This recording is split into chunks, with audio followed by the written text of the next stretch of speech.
Wyoming Territory, 1881.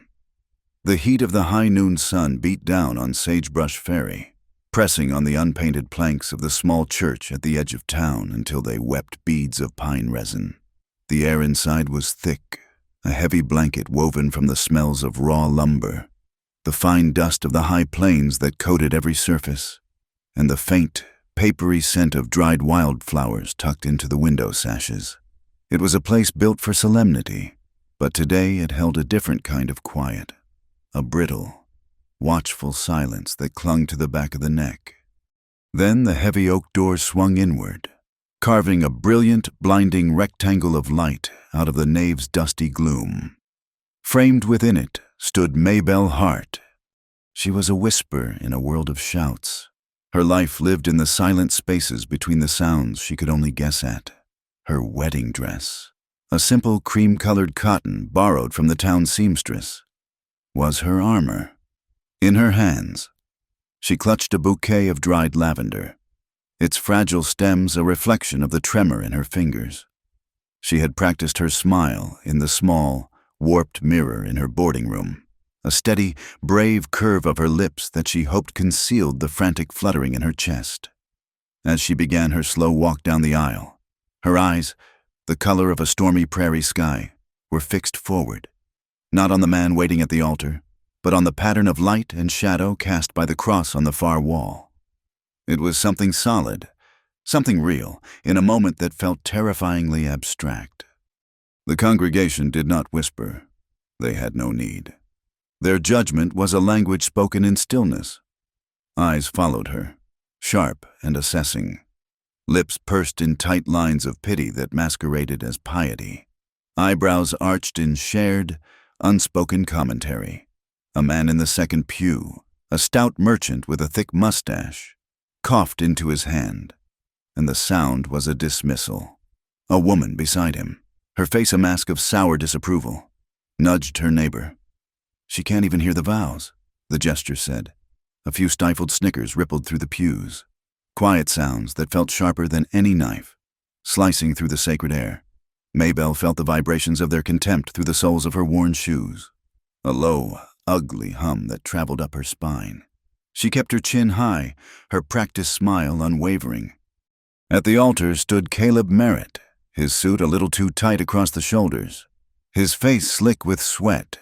He was the son of the town's most prosperous general store owner, a position that afforded him a confidence he hadn't earned. As Maybelle reached him, he offered a hand that was clammy and hesitant.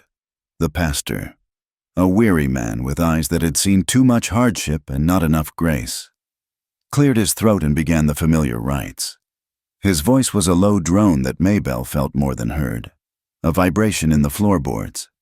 She watched the pastor's lips, then Caleb's, her entire being focused on the conversation she was locked out of.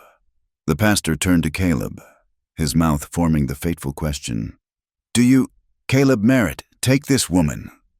A terrible pause stretched thin. Caleb, who had courted her with scribbled notes and shy smiles, who had promised her a life where her silence would be a sanctuary, not a lack, took a half-step back. The movement was small, but in the charged atmosphere of the church, it was a chasm opening at Maybelle's feet. A smirk, ugly and triumphant, twisted his lips. He leaned forward, enunciating with deliberate, mocking slowness, ensuring she could read every single venomous word he formed. "I would sooner marry a stone. At least a stone has a purpose. What good is a wife who cannot hear her husband's call or her own child's cry?" The cruelty of it was breathtaking.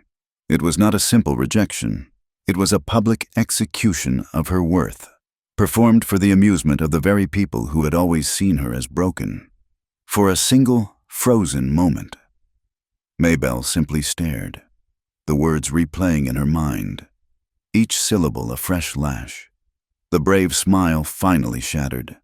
The dried lavender, symbols of a future that had just evaporated into dust, slipped from her nerveless fingers and scattered across the rough floorboards. A collective, satisfied gasp went through the pews. But before the first cruel laugh could fully bloom, Another movement broke the tableau. From the back of the church, a man rose. He was tall and broad-shouldered, a figure carved from the very land itself, his presence filling the space in a way Caleb's never could. He wore a faded rancher's coat, the color of the sagebrush after a long drought, and his boots made a steady, resolute sound on the wooden floor as he walked down the center aisle. The crowd parted for him instinctively.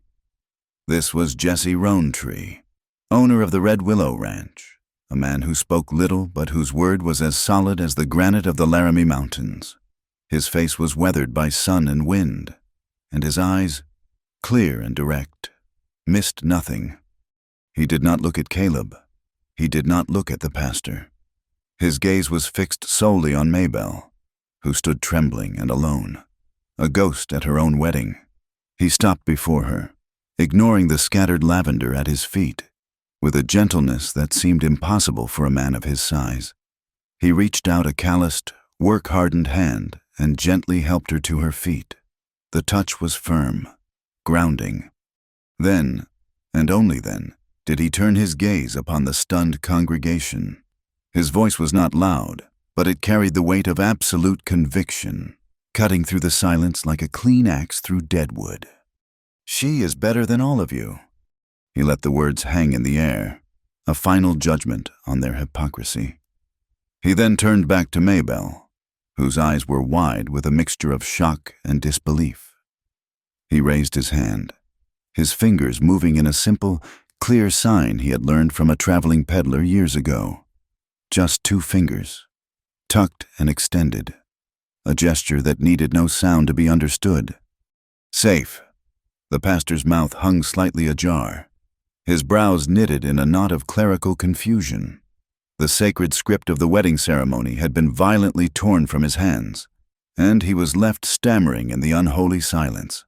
He looked from Caleb's sneering face to Maybelle's pale, shattered composure, and finally to the granite-like figure of Jesse Rowntree, who now stood as a bulwark between the bride and the pews. "Mr. Rowntree," the pastor began, his voice thin and reedy. "This is a house of God. There are procedures."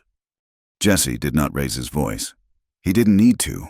He simply met the pastor's gaze, and the older man's protest withered. "There's a wrong been done here, Pastor," Jesse said, his words clipped and clean. "I mean to see it righted. I will stand for her." He paused, letting the weight of his statement settle into the thick, dusty air. "As groom, right now." Not for pity. The words were unspoken, but they were carved into the set of his jaw, into the unyielding clarity of his eyes. This was not charity.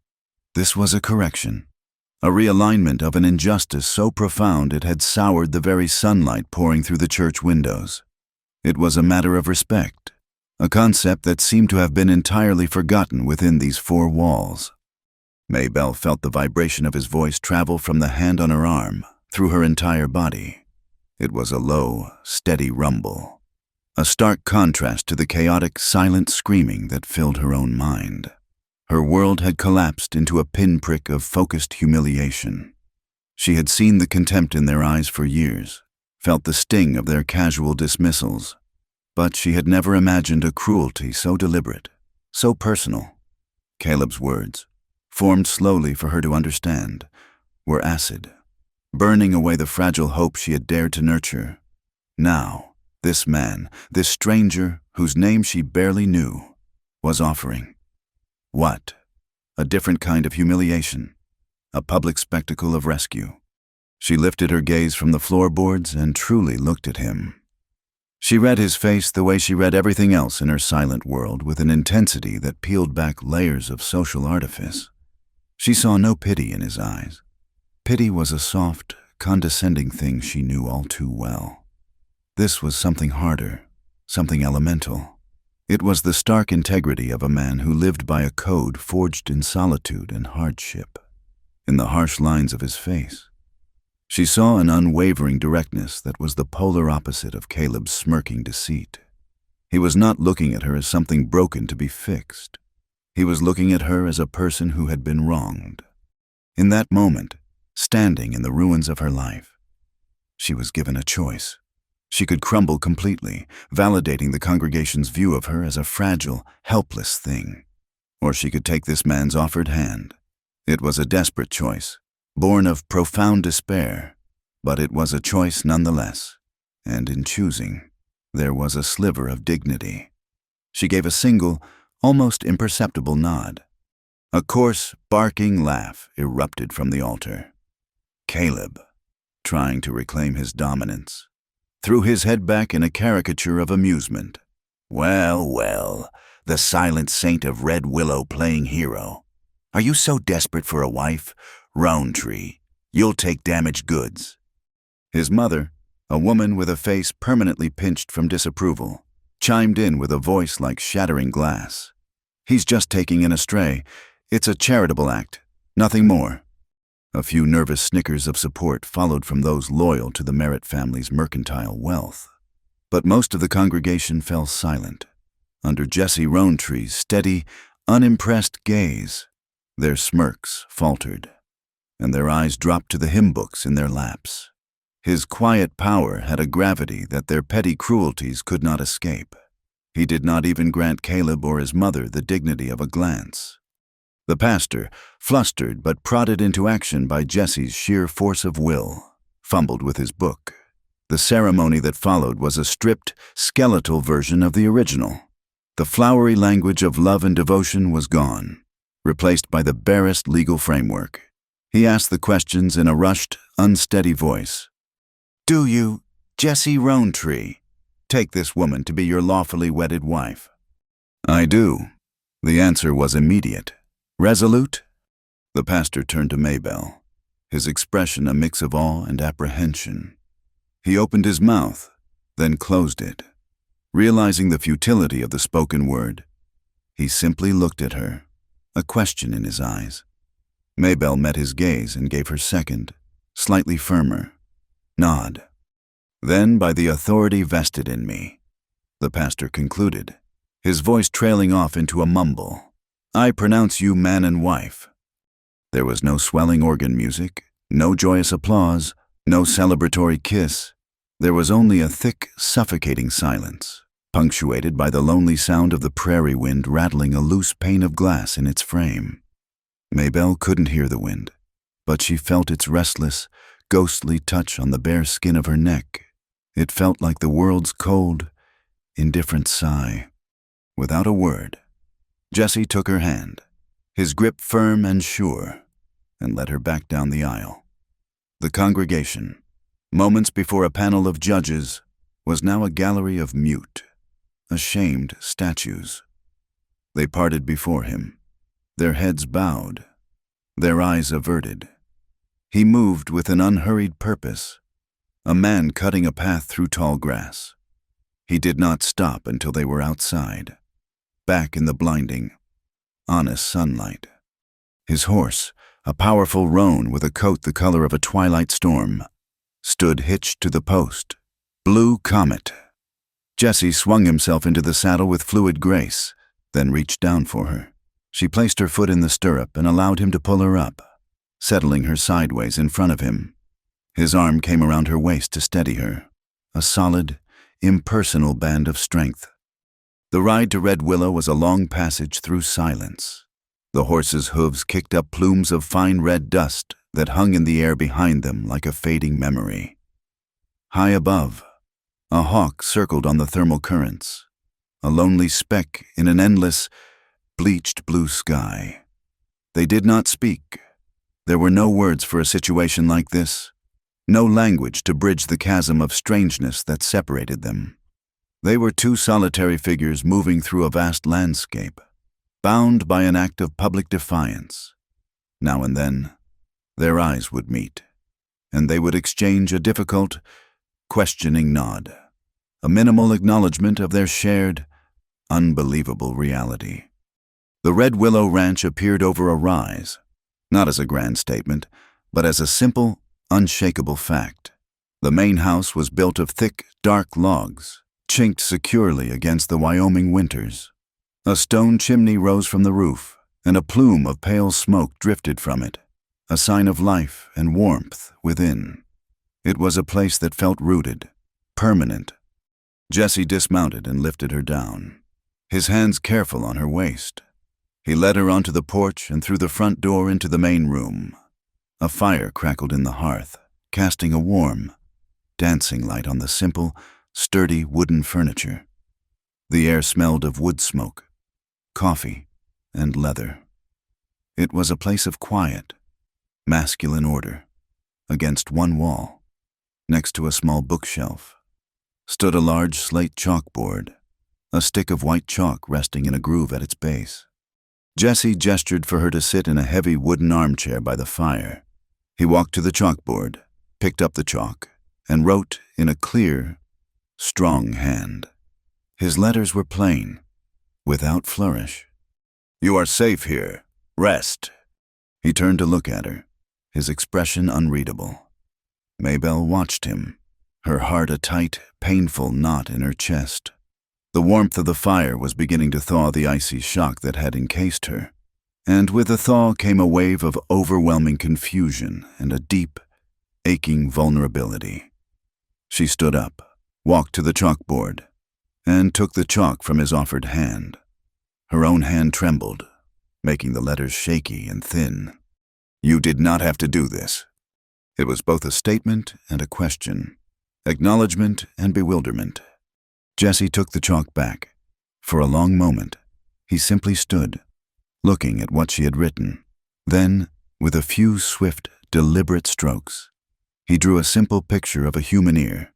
He drew a jagged line through it, as if it were broken. Then, he firmly drew a large X over the entire drawing. He paused, then wrote carefully beneath it, his back still to her. When he stepped aside, she read the words that would change the course of her life. "You hear the things that matter. Outside, far beyond the warm circle of firelight, a figure watched from the cover of a rocky outcrop on the ridge overlooking the ranch. Silas Pike, a man whose wealth came from the blood of butchered cattle and the ink of crippling loan agreements, lowered his spyglass. A thin, predatory smile touched his lips. He had watched the bizarre drama unfold in town with great interest. Jesse Rowntree, his quiet, stubborn rival, had just saddled himself with a deaf wife, a liability. Pike saw weakness where others saw an odd sort of nobility, and weakness, in his world, was a thing to be exploited. As dusk began to bleed purple and orange across the horizon, the wind began to rise. It carried no scent of rain, only the dry, gritty taste of the plains. Far to the west, heat lightning flickered silently, a distant, voiceless argument between the clouds and the earth. A dry storm was gathering, an omen of the conflict to come. The days at Red Willow settled into a rhythm, dictated not by the chiming of a clock, but by the slow, deliberate journey of the sun across the vast Wyoming sky. The silence that had once been Maybelle's prison began to transform, its sharp edges softening in the shared space she now occupied with Jesse. Their world was built in the quiet moments, on the wide, shaded porch in the late afternoons when the heat of the day had broken and the air smelled of dust and distant rain. It was there that their lessons began. Jesse had found an old, dog-eared pamphlet in a saddlebag, its cover proclaiming it to be a primer of the finger alphabet. It was a simple thing, 26 diagrams of a hand contorted into different shapes. To him, a man accustomed to the heft of an axe and the rough pull of leather reins, the delicate, precise movements were a foreign language. His large, calloused fingers, more suited to mending fences than forming fleeting symbols in the air, were clumsy and slow. He would scowl in concentration, his brow furrowed as he tried to force his thumb to bend just so for the letter E, or to keep his fingers from splaying for the letter Ma. Maybelle became his teacher. She would watch, her expression patient, a small, encouraging smile playing on her lips. When he grew frustrated, his movements becoming stiff and angry, she would gently take his hand in hers. Her touch was light, her fingers tracing the correct position, guiding his until the shape was right. He learned the fundamentals first, the building blocks of words, Then she taught him phrases. She would shape the signs, then point to herself, her eyes asking the question. He learned to form the sequence for "Are you okay?" His first attempts were blocky and uncertain, but she understood.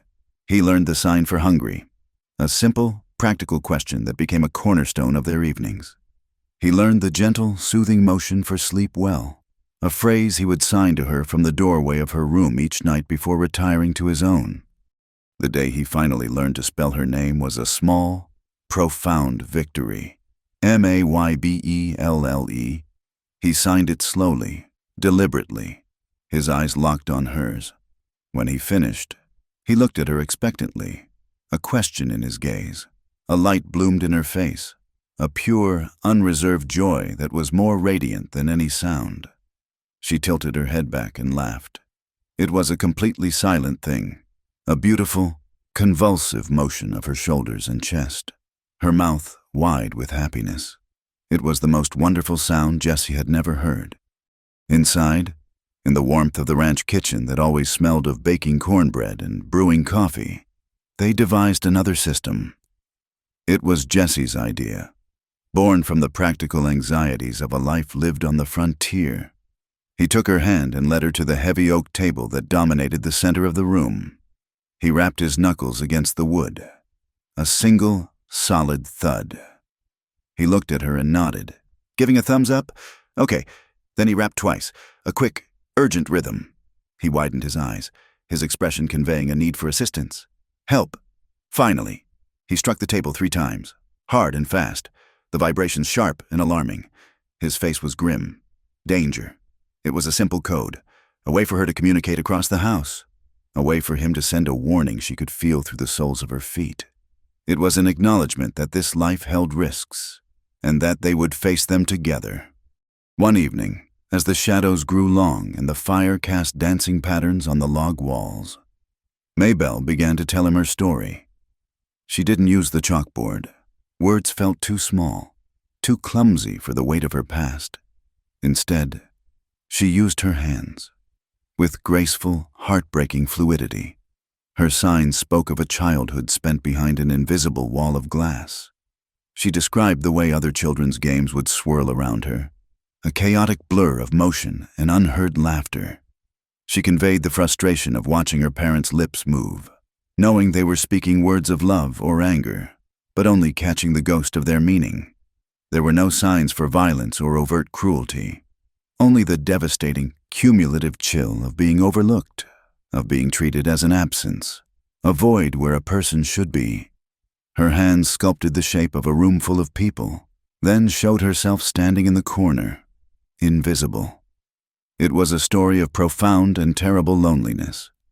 Jesse watched, his expression stoic, but his eyes followed her every movement, absorbing the truth of her isolation.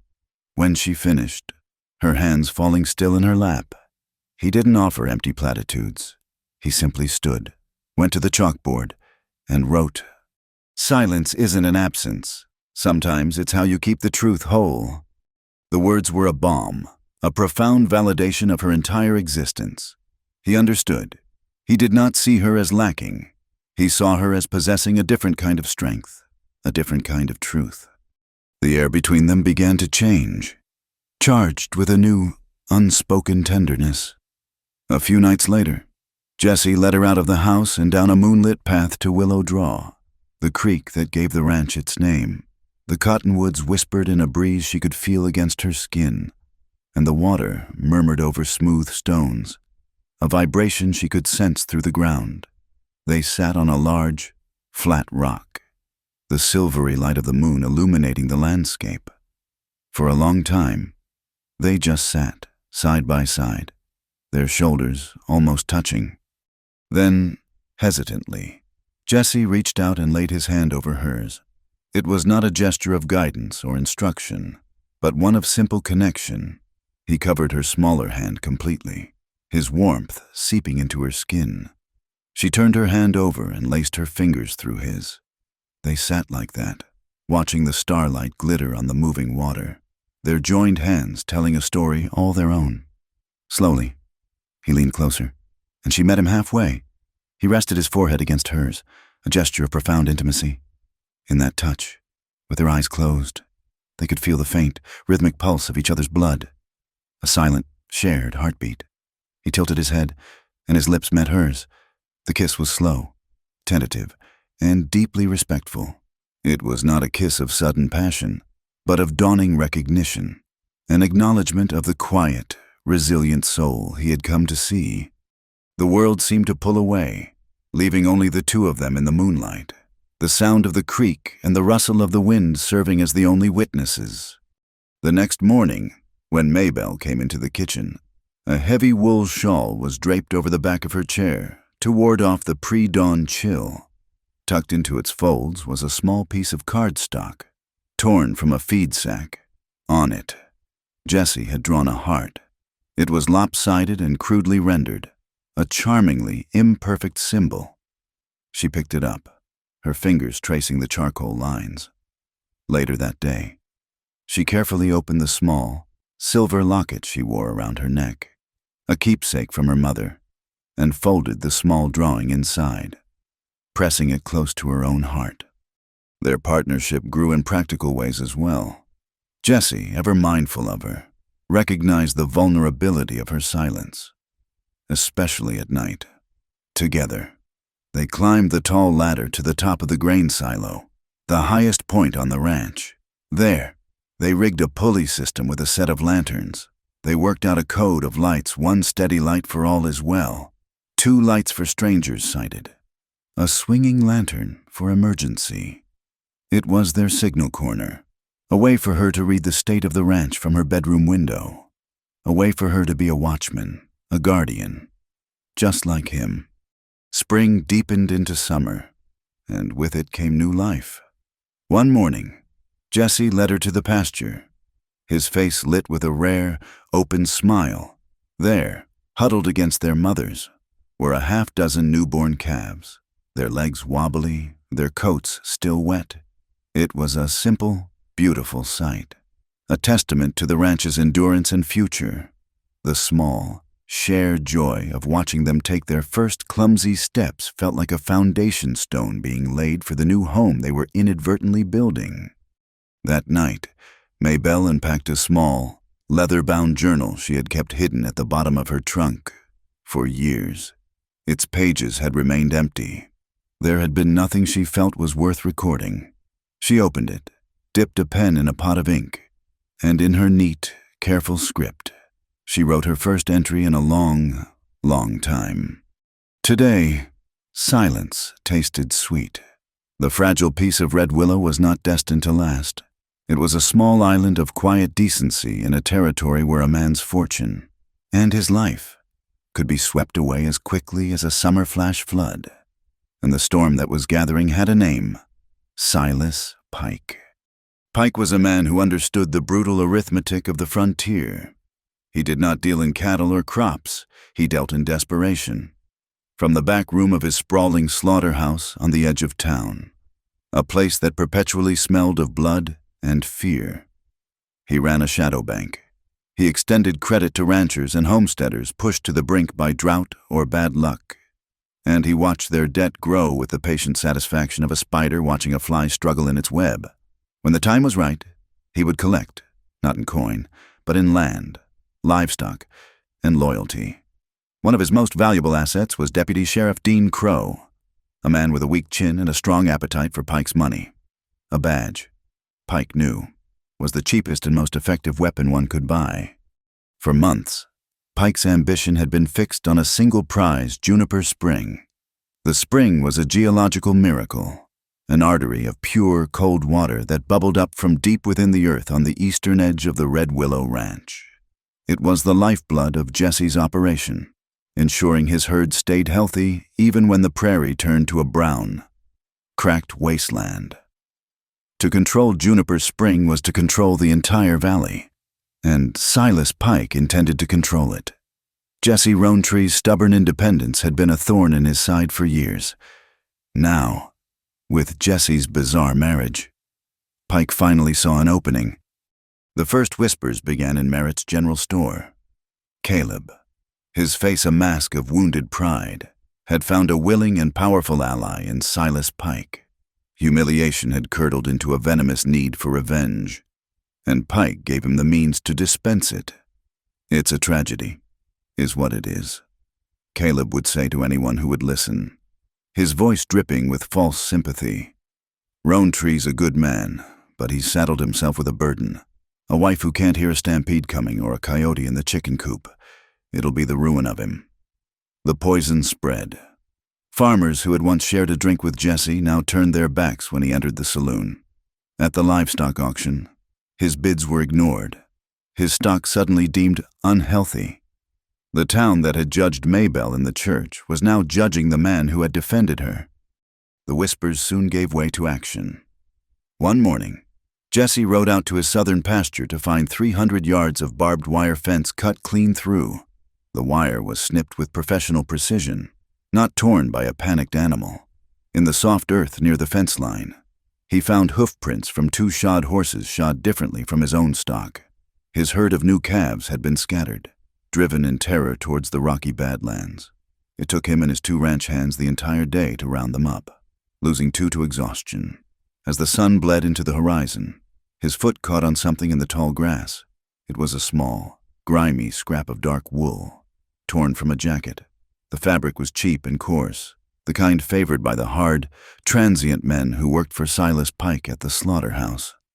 Jesse clenched it in his fist, his knuckles white. This was no random act of vandalism. It was a message.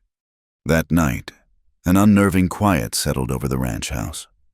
Jesse sat by the fire, cleaning his rifle, his movements economical and grim. Maybelle watched him from her chair.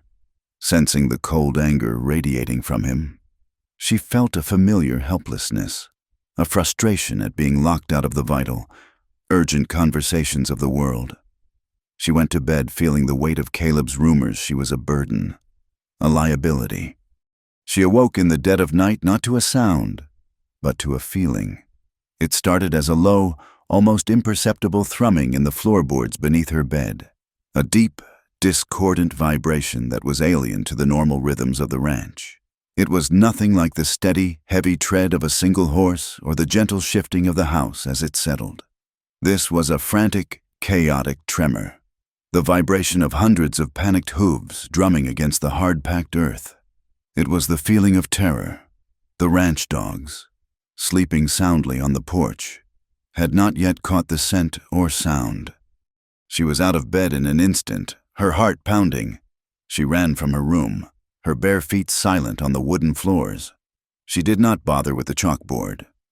She hammered on Jesse's bedroom door with her fists, the sharp, percussive blows echoing in the silent house. When he flung the door open, his eyes wide with alarm, she didn't hesitate. She pointed frantically towards the west pasture, her hands signing the word for danger over and over, her face a mask of urgent warning. He understood immediately.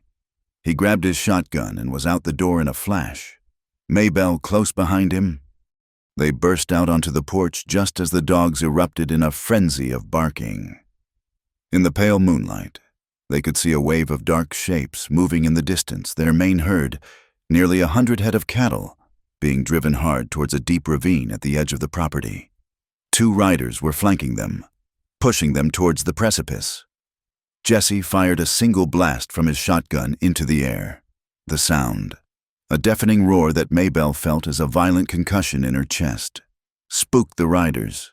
They broke off their attack and galloped away into the darkness. It took Jesse and his men until dawn to calm the herd and guide them back to the safety of the corral.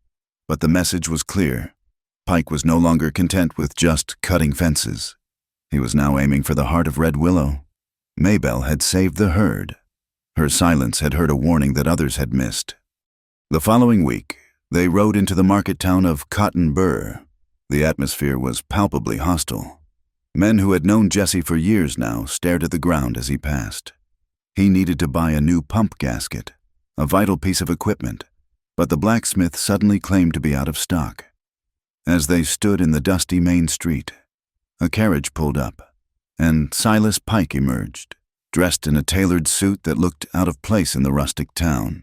He was flanked by Deputy Crow and two of his slaughterhouse toughs. Pike strolled towards them, a smug, reptilian smile on his face.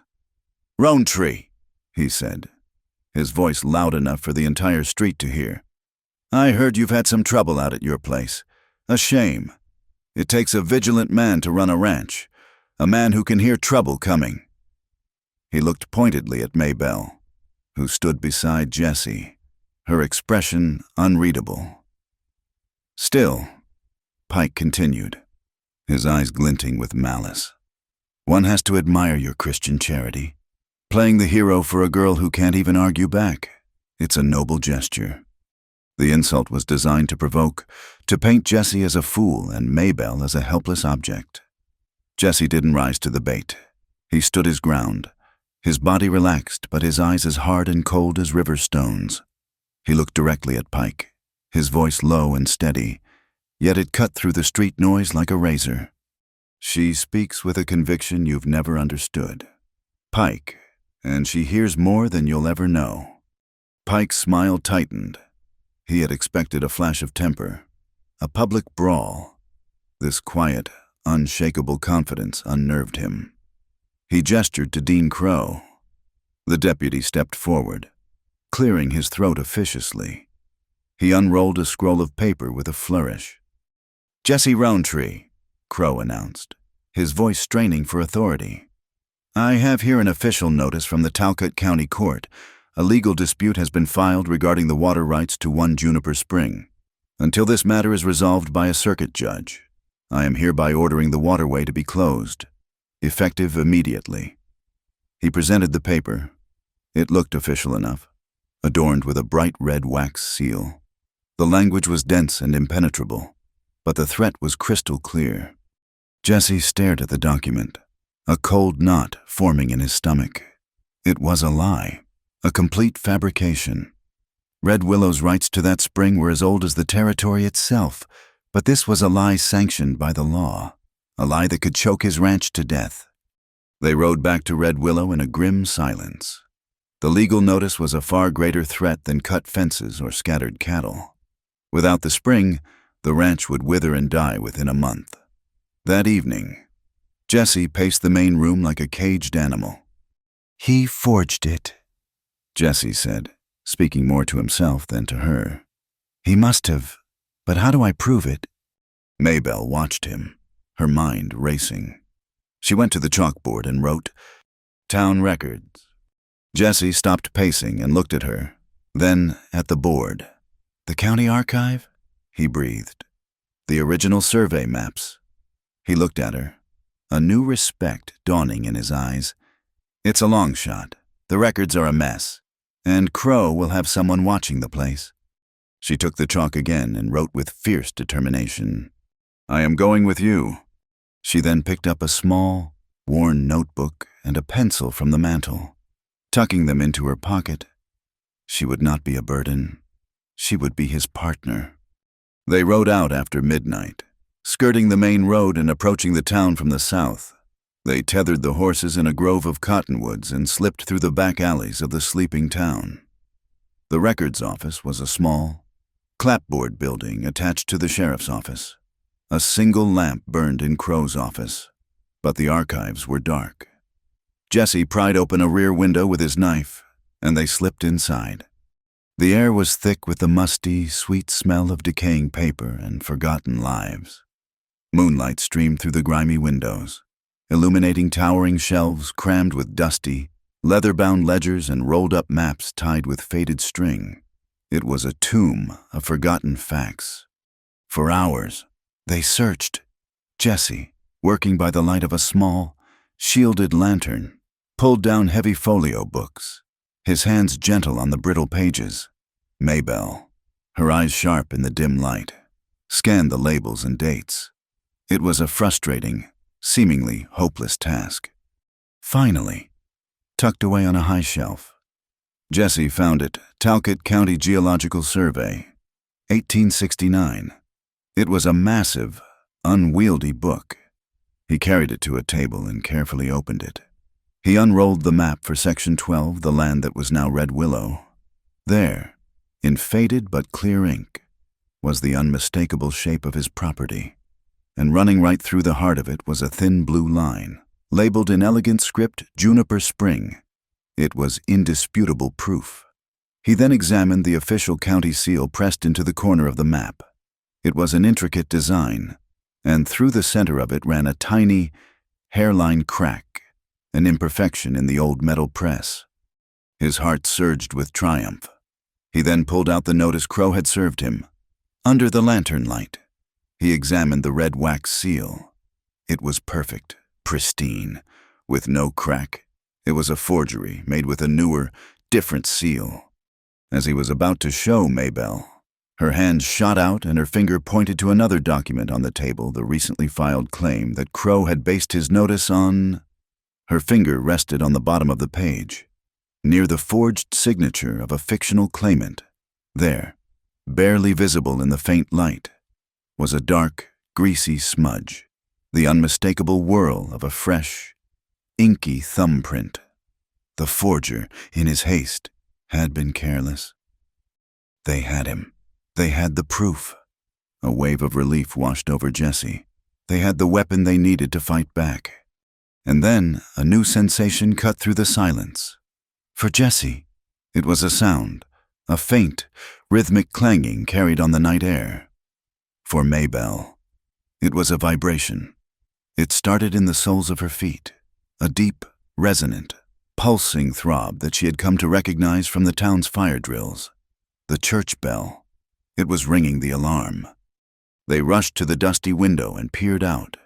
To the west, in the direction of Red Willow, a malevolent orange glow was rising against the black, star-dusted sky, pulsing in time with the frantic tolling of the bell. Smoke was beginning to billow into the heavens. Silas Pike hadn't waited for the law to do its work. He had sent the fire. The moment Jesse saw the orange glow against the night sky, every nerve in his body went rigid. There was no thought, only a primal, searing certainty. He flung himself onto Blue Comet's bare back, his hands grabbing a fistful of mane as he dug his heels in. The world dissolved into a frantic, thundering blur of motion and wind. The old map, the proof, was a forgotten piece of paper in his coat. The only map that mattered now was the burning pyre that had been his home. He burst into the ranch yard to a scene of chaos. Flames were devouring the main barn, a roaring, hungry beast against the black sky, casting dancing, demonic shadows across the panicked faces of his two ranch hands, Elias and young Tom. They were throwing desperate, useless buckets of water from the trough against a wall of fire. The cattle, their eyes wide with terror, were screaming in the far corral, a sound of pure animal dread that vibrated through the ground. Maybelle was already there, a silhouette against the inferno. She stood by the large hand pump that drew water from the well, her small frame working the long iron handle with a frantic, jerky rhythm. But her efforts were uncoordinated, her gaze fixed on the overwhelming horror of the fire.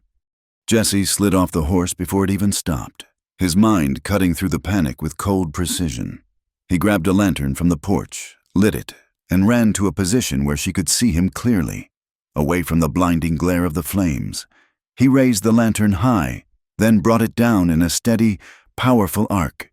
He did it again and again, creating a deliberate, unwavering rhythm. Maybelle saw it. Her eyes, which had been wide with the chaos, narrowed in focus, locking onto the single point of moving light. Her world shrank to the lantern's predictable swing. Her body responded, her pumping motion syncing perfectly with his signal. Upstroke on the lantern's rise, downstroke on its fall. The jerky splashes from the pump's spout turned into a powerful, steady gush of water. Elias and Tom, seeing the change, abandoned their small buckets and formed a line, using larger pails to catch the surge and hurl it at the base of the flames where it could do the most good. Jesse became the conductor, the lantern his baton. Maybelle was the engine, the tireless heart of their operation. Her silent world filled with the violent shudder of the pump handle and the unwavering pulse of the light. For what felt like an eternity, they fought the blaze. The air grew thick with acrid smoke that stung the eyes and tore at the lungs. The roar of the fire was a physical presence, a wave of heat and unseen power. They worked as a single unit, a desperate, disciplined team against the encroaching darkness. Slowly, impossibly, their steady rhythm began to beat back the flames. The inferno's roar lessened to an angry hiss, the towering wall of fire shrinking to creeping. Defeated tendrils. They had saved the corral. The cattle were safe, but the barn was a smoldering, skeletal ruin. Just as the last major flame died, Maybelle's strength gave out. Her lungs, filled with smoke, seized in a violent, racking cough. The pump handle slipped from her grasp, and she crumpled to the muddy ground. Jesse was at her side in an instant. He ripped a strip from a wet horse blanket, gently wiping the soot from her face before pressing the cool, damp cloth over her nose and mouth. He scooped her up into his arms. She was terrifyingly light, her body limp with exhaustion. He carried her away from the smoking ruin, past the heat and the stench of burnt pine, and set her down gently on the porch steps. He knelt before her, his large hands hovering uncertainly over her shoulders. He held her then, not in a lover's embrace, but with the desperate, protective grip of a man clinging to something precious he had almost lost. It was a fierce, gentle act, an unspoken acknowledgement that reverberated in the space between them. A figure emerged from the shadows, leading a horse. "Saw the glow from town," Caleb Merritt said, his voice slick with false concern. "Came as fast as I could. Looks like you got it handled. Terrible business." Jesse's face hardened, but he said nothing, his attention fixed on Maybelle's ragged breathing. Several other townsfolk, drawn by the bell and the fire, were now arriving, their faces a mixture of curiosity and pity. Caleb immediately set about playing the part of the helpful neighbor, directing men to douse the remaining embers, his voice carrying an unearned authority. Maybelle, her head resting against Jesse's chest, watched him. The world was a dizzying, silent blur, but her eyes were clear. She saw Caleb drift away from the main group toward the primary water culvert, the stone-lined ditch that fed the main cattle trough from a small reservoir. Under the guise of checking for fire damage, he knelt down. He glanced around, thinking himself unobserved. Maybelle's eyes locked on his lips as he muttered to himself. The words were quiet, a venomous whisper meant only for him, but in the flickering firelight, she read them as clearly as if he had shouted them. "Let them thirst." She saw him take a thick, rolled-up tube of oiled leather from his coat and shove it deep into the mouth of the culvert, blocking the flow of water. It was a subtle, insidious act of sabotage. By morning, the trough would be dry, and the already stressed cattle would be in serious trouble. A jolt of cold fury shot through her, momentarily clearing her smoke-addled head. She pushed herself upright, away from Jesse, and caught his arm. Her hands flew, the signs sharp and frantic despite her weakness. Tube, culvert, Caleb. Jesse's eyes followed her gaze to where Caleb was now standing, brushing dirt from his knees with a self-satisfied air.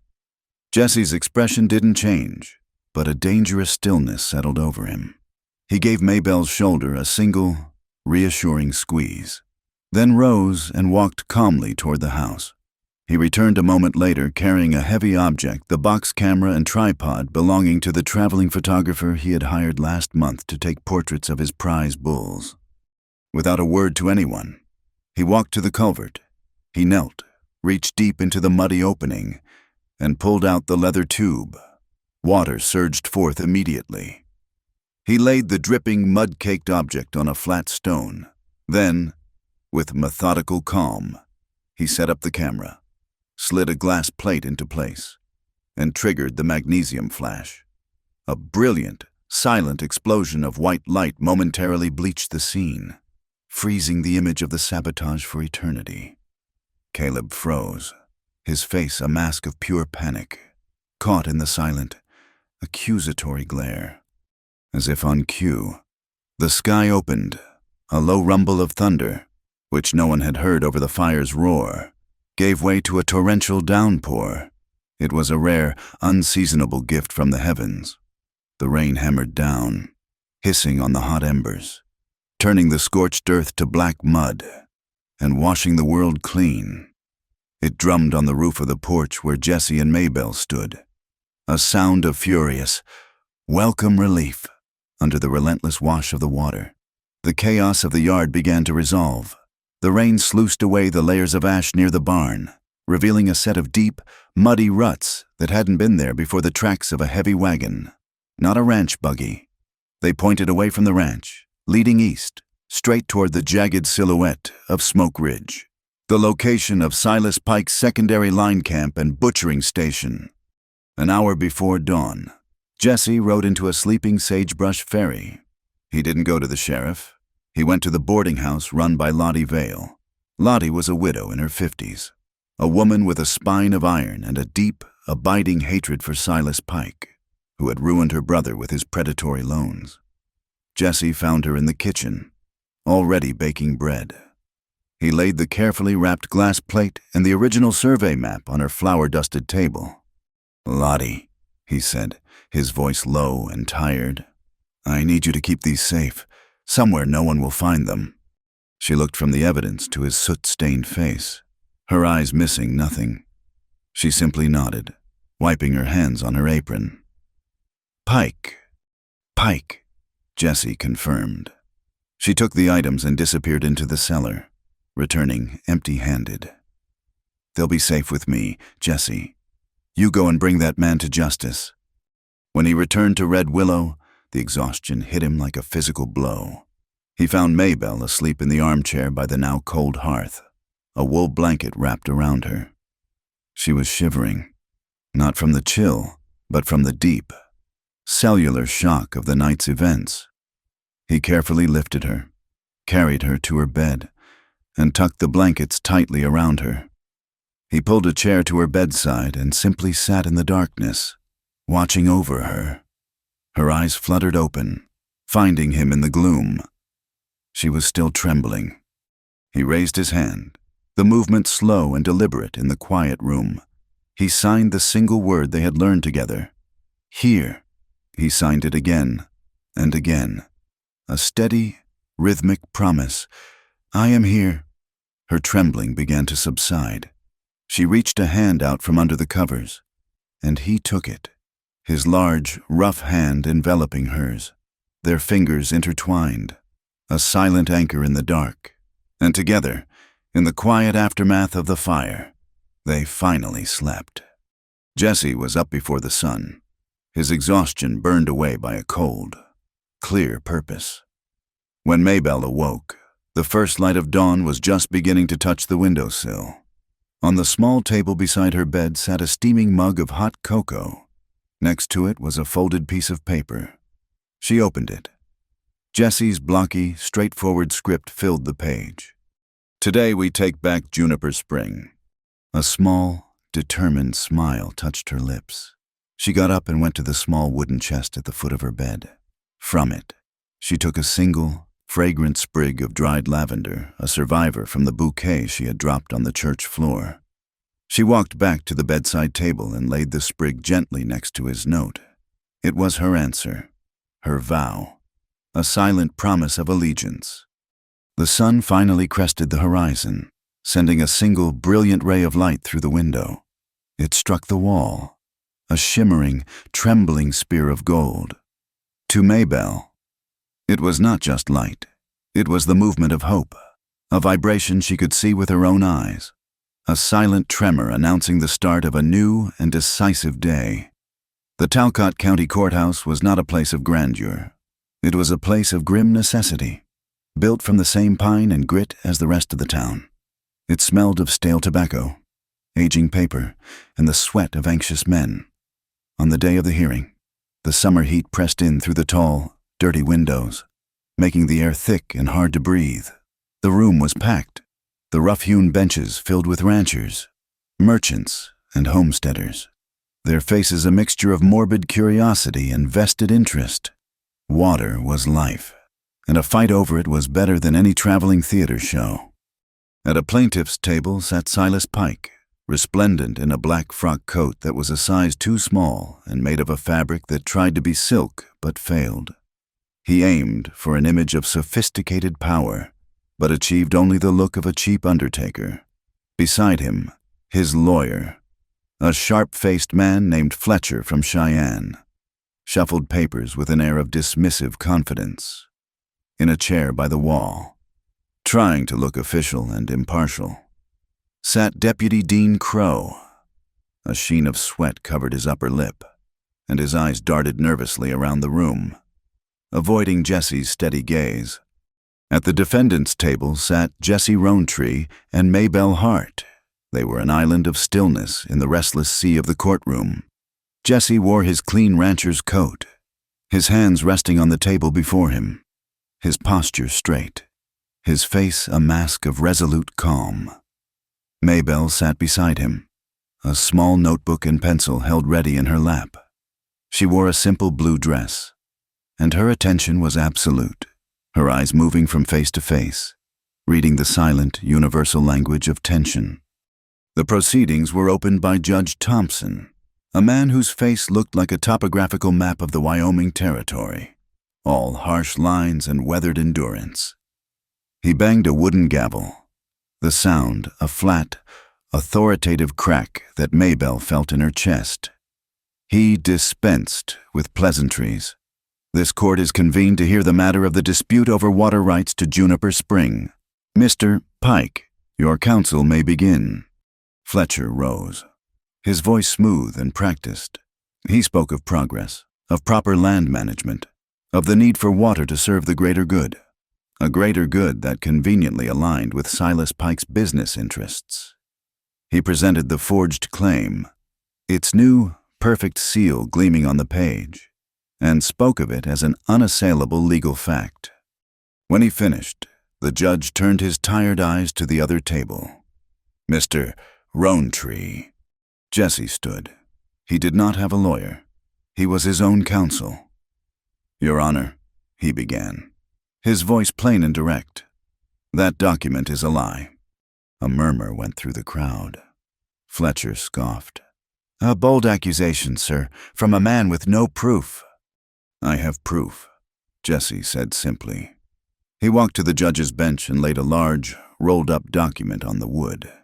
He carefully unrolled it. This is the original county survey map from 1869. He pointed a calloused finger at the page. It shows Juniper Spring located squarely within the registered boundaries of the Red Willow Ranch. It is not, and has never been, disputed territory. Judge Thompson leaned forward, peering at the old map. Fletcher was at his side in an instant. Your Honor, I must object. The document is faded, the ink is bleeding, and look at the seal, he said with a dismissive wave of his hand. It's cracked. This is a fragile, unreliable piece of history, not a legal instrument. Jesse said nothing. He returned to his table and retrieved the photographic plate from the night of the fire. He presented it to the judge. And this, Your Honor, was taken 2 nights ago.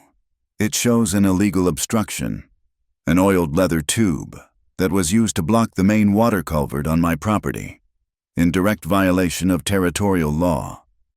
And who is to say you didn't place it there yourself? Rowntree, Fletcher sneered. A convenient piece of stage drama. I have a witness to the chain of evidence, Jesse said, and called Lottie Vale to the stand. Lottie walked to the bench with a firm, no-nonsense stride. She swore her oath, her eyes fixed on Silas Pike with an expression of pure, unadulterated loathing. She testified that Jesse had arrived at her boarding house before dawn, covered in soot, and entrusted the photographic plate and the map to her for safekeeping. Fletcher tried to dismantle her. Mrs. Vale, isn't it true that you hold a personal animosity toward my client, Mr. Pike? I hold an animosity toward any man who gets rich by ruining good families, Lottie retorted, her voice sharp. Silas Pike is a vulture, and this whole town knows it. The judge banged his gavel. Confine your answers to the question, Mrs. Vale. But the point had been made. Still, Fletcher was skilled. He had cast doubt on the map, implied the photograph was faked, and painted Lottie as a biased, unreliable witness. He smiled, confident he had muddied the waters enough. Without credible evidence, Your Honor, this is all just the desperate flailing of a man trying to hold on to something that is no longer his. As he spoke, Maybelle tugged gently on Jesse's sleeve. Her eyes were bright with an intense, focused light. She scribbled furiously in her notebook, then tore the page out and handed it to Jesse. He read it, his eyebrows rising in surprise. He then stood and addressed the judge. Your Honor, with your permission, my wife would like to present a piece of evidence. Fletcher laughed out loud. His wife, the deaf woman. What is she going to do? Offer a pantomime? Objection sustained in spirit, if not in form. Mr. Fletcher. The judge grumbled. What is the nature of this evidence? Mr. Roantree. It's a demonstration, Your Honor, Jesse said, to show how a person can bear witness without the use of their ears. The judge leaned back, intrigued. The court is curious. Proceed. Maybelle stood and walked to the witness stand. The courtroom fell into a hush, every eye on her. She gestured for a glass of water. A bailiff, looking bewildered, brought her one from the judge's pitcher. She took it and placed it carefully on the smooth wooden rail of the witness box. Then she simply stood beside it, waiting, her hand resting lightly on the rail. The silence stretched on. People shifted uncomfortably on the benches. Fletcher rolled his eyes, preparing another sarcastic objection. And then it began, a low, distant rumbling. For the people in the courtroom, it was the familiar sound of a large herd of longhorns being driven down the main street toward the stockyards. It was a common occurrence on market day. But for Maybelle, it was a feeling. It traveled through the foundations of the courthouse, up through the floorboards, and into the wooden rail beneath her hand. On the surface of the water in the glass, a tiny, almost invisible tremor appeared. As the herd drew closer, the sound of their hooves growing louder, the tremor became a distinct, rhythmic shiver. The water's surface, moments before as still as glass, was now alive with concentric ripples, dancing in perfect time with the phantom hoofbeats. The entire room was captivated, staring in stunned silence at the simple glass of water. It was a piece of irrefutable, physical magic. Maybelle picked up her notebook from the bailiff's table, in a clear, steady hand. She wrote on a clean page. She held it up for the judge, and then the jury, to see. I felt the panicked herd driven from our ranch in the night. I felt the vibration of the church bell ringing the fire alarm. I warned my husband before the ranch dogs even began to bark. I listen in a different way. A wave of understanding, of collective awe washed through the courtroom. They were not witnessing a disability. They were witnessing a different kind of perception, a sense they could barely comprehend. Fletcher's smirk had vanished, replaced by a look of stunned disbelief. Jesse seized the moment. Your Honor, he said, his voice ringing with renewed strength. My wife hears the truth, and the truth is that Silas Pike has been trying to drive me off my land. He stepped forward and placed a small, wrinkled piece of paper on the judge's bench. This is a receipt from Gideon's Mercantile, dated 3 weeks ago. It's for the purchase of 1 pot of official red ink and 1 custom-made Talcott County seal press. It was sold to one of Mr. Pike's employees. The judge stared at the receipt, then back at the pristine, uncracked seal on Pike's claim. The pieces were locking into place. Is Mr. Gideon here today?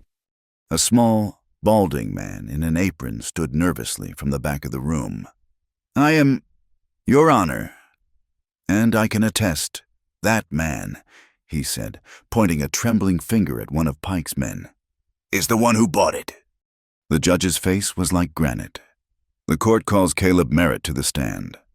Caleb looked as if he had been shot. He cast a terrified, pleading glance at Silas Pike, but Pike stared straight ahead, his face a mask of cold fury. offering no support. Caleb stumbled to the witness stand, his face pale and slick with sweat. Mr. Merritt, the judge began, his voice dangerously quiet. You were seen at the Red Willow Ranch on the night of the fire. What was your purpose there? I saw the fire, Caleb stammered, his eyes darting everywhere but at the judge. I just went to help, to be a good neighbor. A good neighbor, the judge repeated, his tone laced with ice. A good neighbor who, just hours earlier, had witnessed his own intended bride marry the man whose property was now on fire. An interesting coincidence, wouldn't you say? The pressure was too much. The eyes of the entire town were on him, burning with accusation. He started to babble, to deny everything, his words tripping over each other in his haste to escape the trap that was closing around him. It wasn't me. I didn't set any fire. Pike's men did that. I swear all I did was, I only blocked the water. He clapped both hands over his mouth, his eyes wide with the horror of his own admission. But the words were out, hanging in the suddenly silent courtroom. The silence was broken by a collective gasp, a single sharp intake of breath from everyone on the benches, followed by an explosion of furious murmurs. Order, the judge roared, banging his gavel repeatedly. Order in this court. He looked down at the crumbling figure of Caleb Merritt, then over at Silas Pike, whose face was now a terrifying mask of controlled rage. This hearing is adjourned. The judge declared, Deputy Crow, take Mr. Merritt into custody. A full investigation into the claims of arson, forgery, and conspiracy against Mr. Silas Pike will commence immediately. As the crowd began to file out, buzzing with the day's drama, Silas Pike rose slowly from his chair. He walked past the defendant's table, and as he passed Maybelle, he leaned in close, his voice a venomous, sibilant whisper. You think you are clever, you silent little thing. There are things in this world that you will never see coming. Before the threat could even register on her face, Jesse was on his feet, stepping between them. He did not touch Pike. He simply stood, a solid wall of protective fury. His voice was low, but it carried across the emptying courtroom with lethal clarity. You touch her, Pike, he said, his eyes locked on the other man's. And you touch all of Red Willow. Outside, in the bright, unforgiving sunlight, the world had already begun to shift. As Jesse and Maybelle made their way toward their wagon, a woman from a nearby homestead approached them tentatively. She held the hand of a small, shy boy of about 5. Mrs. Rowntree, the woman began, her gaze respectful, a hint of wonder in her eyes. My boy, he doesn't speak much. He's quiet. She looked at Maybelle, not with the familiar sting of pity, but with a new, genuine curiosity. I saw what you did in there. I was wondering, could you teach him? Could you show him how to talk with his hands? Maybelle looked from the mother's hopeful face to the boy's wide, curious eyes. A slow, genuine smile spread across her face. In the heart of a town that had once scorned her silence, a tiny, resilient seed of change had just taken root. The ride back from Talcott was different. The heavy, oppressive weight that had settled over Red Willow for weeks had lifted, replaced by a clean, sharp clarity, like the air after a thunderstorm. They rode not in grim silence, but in a shared, peaceful quietude. The legal victory was only part of it. The true triumph was the fragile, resilient bond that had been forged between them in the crucible of the past few days. They had faced down the town's scorn, Pike's malice, and the roaring flames, and they had done it together. That evening, as the sun began its slow descent, painting the western sky in breathtaking strokes of violet and rose, Jesse led Maybelle not to the ranch house, but down the familiar path to Willow Draw. He carried a heavy wicker basket and a thick wool blanket. He spread the blanket on a patch of soft, dry grass near the creek's edge, in the same spot where they had first sat together under the moon. From the basket, he produced a simple feast, thick slices of still-warm cornbread, a jar of Lottie Vale's tart wild blueberry jam, and 2 tin cups of cool water from the spring they had just fought so hard to reclaim. They ate as the last of the day's light faded, the world around them growing soft and indistinct. The only sounds were the gentle murmur of the creek over its stones and the whisper of the evening breeze through the leaves of the cottonwood trees. Maybelle couldn't hear them, but she felt the vibrations through the blanket, a peaceful, rhythmic hum that seemed to soothe the raw edges of her spirit. She watched Jesse as he ate, his movements economical and deliberate. The firelight from their small, crackling campfire cast a warm glow on his weathered face, softening the harsh lines carved by years of sun and hardship. She noticed a faint red mark on his wrist, a minor burn from the night of the fire that she hadn't seen before. Gently, she reached out and traced the line of it with her fingertip. The touch was feather-light, a question and a statement all in one. He looked at her, his eyes asking what she meant. She lifted her hands, the firelight making her signs seem to dance in the twilight. Her movements were slow, imbued with a profound and simple grace. "Thank you," her hands said, "for standing in the middle of the storm." He set his cup down, his gaze locked on hers. He understood that she wasn't just talking about the fire or the courtroom. She was talking about that first, terrible moment in the church, when he had stepped out of the crowd and into the wreckage of her life, offering not pity, but a shield. He reached across the small space between them and cupped her face in his hand. His thumb stroked her cheek, a rough, calloused touch that was impossibly gentle. The kiss that followed was nothing like the first, hesitant one they had shared in the moonlight. This was a kiss of deep, mutual recognition, a natural and inevitable conclusion to the unspoken conversation that had been flowing between them for weeks. It was long and slow, a tender exploration that was as natural and necessary as breathing. It was a kiss that spoke of shared battles and quiet victories, of silent laughter and profound understanding. The world seemed to fall away, the imaginary camera of the moment pulling back to take in the wider scene, 2 figures silhouetted against a dying fire, the rustle of their clothing as they drew closer, the quiet meeting of hands finding their way to each other under the vast, star-dusted Wyoming sky. When they finally broke apart, he did not pull away completely. He rested his forehead against hers, the way he had before, creating a small, intimate world that belonged only to them. He spoke, his voice a low, rumbling whisper, the vibrations traveling directly from his brow to hers, a message she felt rather than heard. Not for duty, Maybelle, for love. The words, felt so profoundly, were a revelation. They settled deep within her, a warm, glowing ember in the center of her chest. This man, this quiet, steadfast rock of a man, had not saved her out of obligation. He loved her. A slow, radiant smile spread across her face, and for the first time, it was a smile of pure, unadulterated joy, with no shadow of her past sorrows behind it. She looked directly into his eyes, her own shining with an intensity that mirrored his. She did not need signs or a notebook to answer him. He could read the reply in the very essence of her being, but she gave him the words anyway, her hands shaping the sentiment with a newfound confidence.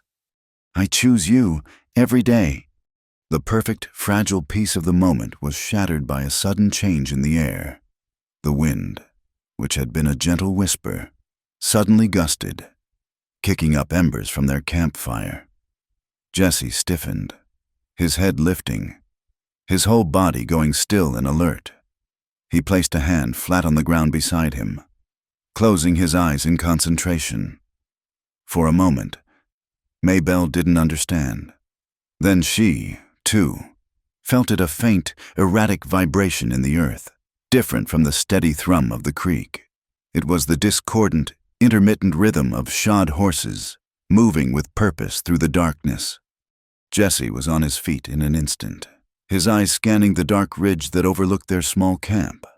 A pinprick of light appeared on the ridge, then another, the flickering orange of torches. They hadn't been followed. This was a hunt. Silas Pike's men were sweeping the valley for them. There was no panic in Jesse's movements, only a swift, cold efficiency.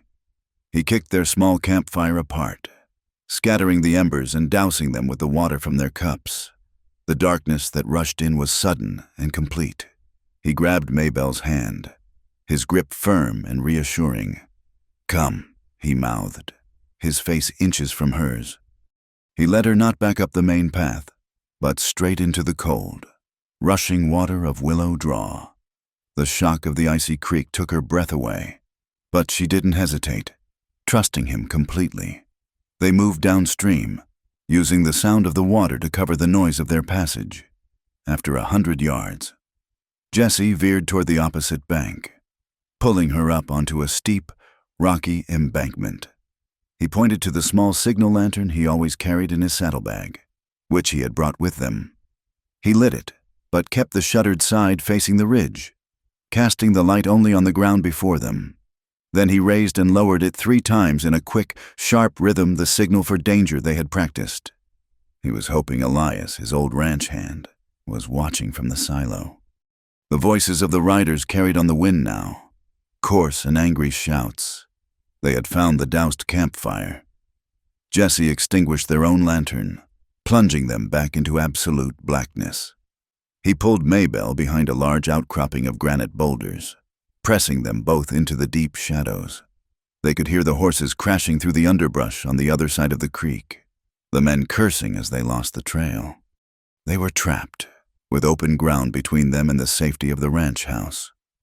Jesse was trying to calculate the odds, his mind racing through escape routes. But it was Maybelle who saw the way out. Her eyes, long accustomed to navigating the world through patterns of light and shadow, saw what his did not. She tugged on his sleeve and pointed, not toward the house, but further away, along the base of the rocky ridge. She traced a winding, circuitous path in the air with her finger, a route that would be invisible from above, using the natural contours of the land and the deep shadows cast by the moonlight as cover. It was a longer path, but a safer one. Jesse understood immediately. He nodded, a look of profound respect in his eyes. He then had an idea of his own. Taking a hoof-pick from his pocket, he knelt and began to quickly carve marks into the soft earth at the edge of the clearing, marks that looked for all the world like the fresh tracks of 2 horses heading in the opposite direction, toward the treacherous terrain of the Badlands. It was a simple, clever deception, a false trail to send their pursuers on a futile chase. With that, they began their long, silent journey back home, moving like shadows through the night, a partnership of senses working in perfect harmony. They slipped into the warm, quiet kitchen of the ranch house an hour later, the scent of wood smoke and coffee a welcome balm. They were cold, wet, and exhausted, but they were safe. They stood for a moment in the center of the room, the adrenaline of the chase slowly ebbing away, leaving a deep, resonant awareness of each other in its wake. Maybelle was shivering, and Jesse gently took the wool blanket from the back of his chair and draped it around her shoulders. He pulled her close, and she leaned her head against his chest, her eyes closing as she absorbed his warmth and strength. He held her like that for a long time, his hand gently stroking her hair. The events of the day, the trial, the victory, the tender moments by the creek, the terrifying chase, all coalesced into a single, undeniable truth. What had started as an act of defiance in a church had become the most important thing in his life. He knew, with an unshakable certainty, that he could not imagine a world without her in it. He gently tilted her chin up, forcing her to look at him. In the soft lamplight, he began to sign, his movements slow and full of a quiet, solemn gravity. "Tomorrow," he signed, "we will marry again." He paused, making sure she understood the weight of his next words. "Not with a pastor, not with a crowd, just you and me, the sky and the land, our own ceremony." Maybelle's breath caught in her throat. This was not a rescue. This was not a repair of a wrong. This was a proposal, a real one. born not of circumstance, but of love and respect. A bright, shimmering tear welled in the corner of her eye, catching the lamplight like a tiny star. It traced a slow, silent path down her cheek. She didn't wipe it away. She simply raised her hand to his face, her fingers tracing the line of his jaw. Then, with a single, profound nod, she gave him her answer. He took her hand and laced his fingers through hers, holding it tightly, in the quiet kitchen, with the wind howling harmlessly outside. The single oil lamp on the table swayed gently, its flame dancing as if in celebration. Miles away, Silas Pike stood on the porch of his line camp at Smoke Ridge, staring out into the darkness where his men had failed. He listened to their report of finding the cold campfire and the false trail, his hands clenching and unclenching at his sides.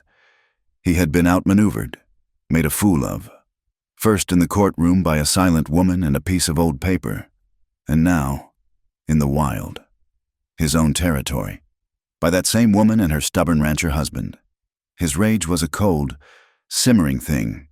The law had failed him, brute force had failed him, but his war with Jesse Rowntree was far from over. He would find another way. He would strip away Jesse's good name, turn the town against him completely, and bleed him dry until there was nothing left of Red Willow but dust and debt. His next attack would not be with fire or forged documents, but with the slow, corrosive poison of ruin. The cattle drive began under a sky the color of bleached bone. A relentless sun beat down on the Dry Fork Trail, baking the earth into a cracked, brittle sheet. The air was thick with fine alkali dust, kicked up by the hundreds of hooves of the Red Willow herd. It coated everything, a gritty, pale film on clothes, skin, and in the back of the throat. For Jesse, the dust was the smell of survival. The sale of this herd in cotton burr was everything: the money to rebuild the barn, to pay his hands, to buy seed for next year's hay crop. It was the future of Red Willow, moving one slow, deliberate step at a time. He knew Pike would not let it pass unchallenged. A man like Silas Pike, publicly humiliated and facing a criminal investigation, was not a man who would simply accept defeat. He was a cornered predator, and that made him more dangerous than ever. Jesse rode with a rifle resting across his saddle, his eyes constantly scanning the jagged ridge lines and shadowy draws that flanked the trail. His own force was dangerously small, just himself, his two loyal hands, Elias and young Tom, and Maybelle. The night before, he had tried to convince her to stay behind, but she had been resolute. She wrote on the chalkboard, her letters firm and unwavering. "Where you go, I go. I am not a burden. I am your partner." He had not argued. He knew she was right. He had devised a plan born of necessity. He, Elias, and Tom would ride point and drag, the positions of greatest danger. Maybelle was given a different, but no less vital, role. She rode Juniper, a calm, sure-footed mare, off to the side of the main herd, on a higher trail that gave her a clear vantage point. She carried a large square of white cloth. Her job was to be his eyes, to watch their back trail in the high country, and to signal at the first sign of trouble. He had placed his trust not in her ears, but in her extraordinary powers of observation. The ambush came just after noon, where the trail narrowed to pass through a tight, rocky canyon known as the Devil's Gate. It was a perfect trap. Suddenly, a half-dozen riders burst from the rocks above, their faces masked by bandanas. They were the Crow Mesa gang, hard men who sold their guns to the highest bidder. A cloud of dust rose like war smoke as they galloped down the steep incline. Their goal was not to steal the cattle, but to destroy them. Two of the riders broke off, forcing open a crudely built gate that led into a deep, dead-end ravine filled with shattered rock and treacherous drops. The others began to fire their pistols into the air, their shouts and the sharp crack of their guns turning the herd's slow, placid march into a sudden, explosive panic. The lead steers, their eyes white with terror, turned and tried to bolt, crashing into the cattle behind them. The entire herd became a single, terrified, churning mass of horns and hooves, a river of raw panic threatening to stampede directly into the ravine. Jesse didn't hesitate. He raised his own rifle and fired a single, calculated shot into the rock face just above the lead rider's head. It was not a shot to kill, but a warning, a sign that they would not be easy prey. The bullet ricocheted with a high, angry whine, and the rider's horse shied violently. For a moment, the attack faltered. In that brief instant, all eyes were on the chaos, but Maybelle, from her higher vantage point, saw the situation with a stark, silent clarity. She felt the violent, chaotic drumming of the stampede through the very bones of her horse. She saw the swirling vortex of dust and fear. While the men were reacting to the immediate threat of the gunmen, she was focused on the heart of the problem, the panicked herd. She took the white cloth and, with a single, powerful motion, began to wave it in a steady, rhythmic arc, back and forth, back and forth. A predictable, calming pulse in the midst of madness. When the cloth was nearly torn from her hands by the wind, she ripped off her own heavy riding coat and used that instead. Its dark shape a more solid, visible beacon against the pale dust. She urged Juniper forward, moving along the edge of the herd, not into it, her rhythmic waving a steady, constant presence. It was an act of incredible, focused will to the panicked animals, lost in a storm of noise and fear. Her steady motion was a focal point, an anchor. A few of the lead steers, their heads tossing wildly, caught the movement. The rhythm was hypnotic, a visual command that cut through their terror. Slowly, miraculously, the head of the stampede began to turn, veering away from the open gate of the ravine and following the steady, silent beat of her coat. She was a conductor, leading a symphony of chaos not with sound, but with pure, unwavering intent. Just as the Crow Mesa gang regrouped for another charge, a new sound erupted from the mouth of the canyon behind them, a bizarre, cacophonous racket. It was Lottie Vale, riding in a buckboard and leading a small, determined army of homesteaders and ranchers, the very people Silas Pike had squeezed and bled for years. They were armed not with guns, but with whatever they could find. They banged on iron pots with wooden spoons. They blew shrill, piercing notes on tin tea kettles. They shook cans filled with rocks. It was a ridiculous, glorious, and utterly disorienting symphony of defiance. The hired guns, caught between Jesse's rifle and this sudden, noisy uprising, were thrown into confusion. Their horses, already skittish, began to rear and shy away from the wall of sound. The balance of power had shifted in an instant. Among the attackers was Caleb Merritt, his face a pale, terrified mask behind his bandana. He had thrown in his lot with Pike, hoping to witness Jesse's final ruin. But at the first sign of real resistance, his nerve broke completely. He wheeled his horse around and fled, galloping blindly back up the trail, a lone coward deserting a battle he had helped to start. Silas Pike, who had been directing the ambush from a high ledge, watched his perfectly laid plan crumble into chaos. He spurred his horse, intending to charge down and restore order through sheer force of will. But his mount, a high-strung thoroughbred spooked by the din, reared violently. Pike, caught off balance, was thrown from the saddle. He landed hard in a patch of marshy ground near the creek bed. The air knocked from his lungs. His heavy leather satchel, which had been strapped behind his saddle, flew open, scattering its contents across the mud. The fight was over. The remaining Crow Mesa men, seeing their employer unhorsed and their numbers now matched, fired a few parting shots into the air and retreated into the rocks. In the aftermath, as the dust began to settle, Maybelle was the first to see the scattered papers, while Jesse and the others were calming the herd and accepting the thanks of the townsfolk. Her sharp eyes were drawn to the white rectangles lying starkly against the dark mud. She dismounted and walked over to the spot where Pike had fallen. There, half submerged in the muck, were his private papers, and right on top, its pages waterlogged but its columns of names and numbers still terrifyingly clear, Was his personal debt ledger a meticulous record of every family he held in his financial grasp? Tucked inside its cover was a folded, mud-stained receipt, the one from Gideon's Mercantile, for the forged county seal. She gathered the papers, her hands trembling not with fear, but with the enormity of what she held. This was it. This was the weapon that could not only save Red Willow, but liberate the entire valley. Just then, Deputy Dean Crow arrived. His horse lathered from a ride that had clearly been more for show than for speed. He took in the scene at a glance, the routed attackers, the triumphant townsfolk surrounding Jesse, and Silas Pike, now struggling to his feet. Covered in mud and humiliation, the political winds had changed direction, and Crow, ever the opportunist, turned with them. "Silas Pike," he declared, his voice booming with a newfound sense of civic duty.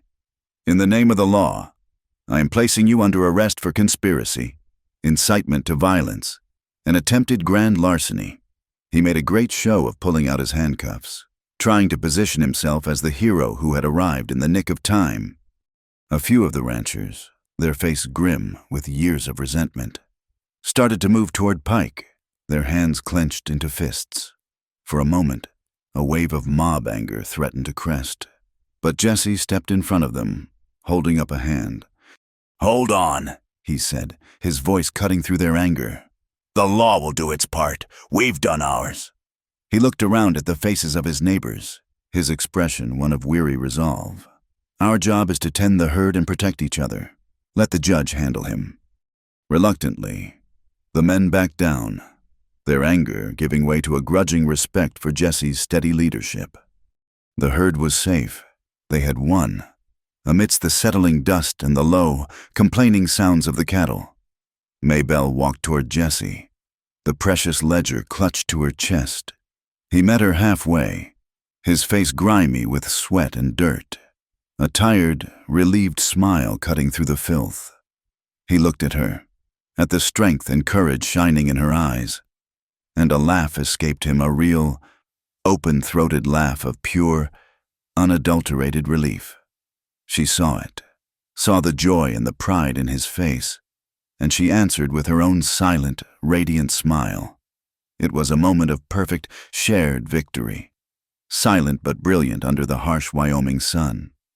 The journey back to the ranch was quiet and thoughtful. They had Pike, and they had the proof to ruin him. That evening, sitting at their kitchen table, they laid the ledger open, page after page of misery, all neatly recorded in Pike's spidery script. Jesse looked at Maybelle. "We could just give this to the judge," he said. "It's enough to put him away for years." Maybelle shook her head. She took her notebook. "Putting him away is not enough," she wrote. "We have to undo what he did. We have to give these people their lives back." She looked up at him, her eyes shining with an idea. "We publish the names. We show everyone the truth, and we do it tomorrow." He nodded, understanding her completely. It wasn't just about revenge anymore. It was about justice. It was about rebuilding a community that Pike had systematically torn apart. She wrote again, "A new thought taking shape, and we will start the class in the old town warehouse, free for anyone who wants to learn, so no one is ever left in silence again." Tomorrow was Sagebrush Ferry's Founders' Day. The town square would be filled with people. A wooden grandstand had already been erected for the mayor's annual speech. It was the perfect stage. Their final battle would not be fought with guns or in a courtroom, but in the open, in the court of public opinion, for the very soul of the town. Founders' Day dawned bright and clear, the kind of brilliant High Plains morning that felt full of promise. The town square of Sagebrush Ferry was a tapestry of rare color, decorated with red, white, and blue bunting that fluttered from every post and awning. A large wooden grandstand had been erected in front of the courthouse, and the entire town, dressed in their Sunday best, had gathered to hear the annual speeches and celebrate the grit and endurance of their small community. But beneath the festive surface, an electric tension hummed in the air. This was not just a celebration. It was a reckoning. The proceedings began not with a speech from the mayor, but with an unscheduled appearance by Judge Thompson. He walked to the center of the grandstand, his face as stern and unyielding as the landscape itself. He held no notes. He needed none. "Citizens of Sagebrush Ferry," he began, his voice carrying with ease across the silent square. "Before the festivities begin, this court has a duty to report its findings." He paused, letting the weight of his authority settle. "Following the testimony given in my courtroom, a full investigation has confirmed the following facts. First, the land survey documents presented by Mr. Silas Pike regarding Juniper Spring have been proven to be forgeries, created with a fraudulent county seal." A low, rumbling murmur went through the crowd. "Second," the judge continued, his voice rising over the noise, "the original and legally binding survey of 1869 confirms that the water rights to Juniper Spring belong, and have always belonged, exclusively to the Red Willow Ranch." The murmur grew louder, a mixture of shock and vindication.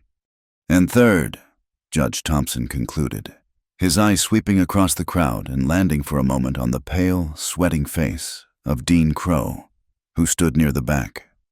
"This court has found sufficient evidence to recommend a full territorial inquiry into the conduct of Deputy Sheriff Dean Crow for conspiracy to defraud and abuse of his office." The announcement struck like a thunderclap. The law, which had so often felt distant or bent to the will of the wealthy, had finally spoken with a clear and righteous voice. But the judge was not finished. He gestured to the side of the stage, and Lottie Vale walked forward, her face set with a grim determination. In her hands, she held Silas Pike's muddy, water-stained debt ledger. "My friends, my neighbors," Lottie began, her voice steady and strong. "Judge Thompson has spoken of the law. I am here to speak of the truth." She opened the book. "For years, a shadow has hung over this valley, a shadow of debt and fear, wielded by one man to his own advantage." She began to read.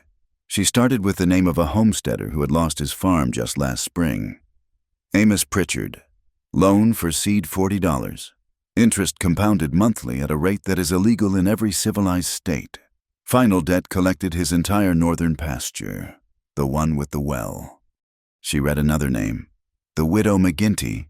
Loan for medicine for her boy $15.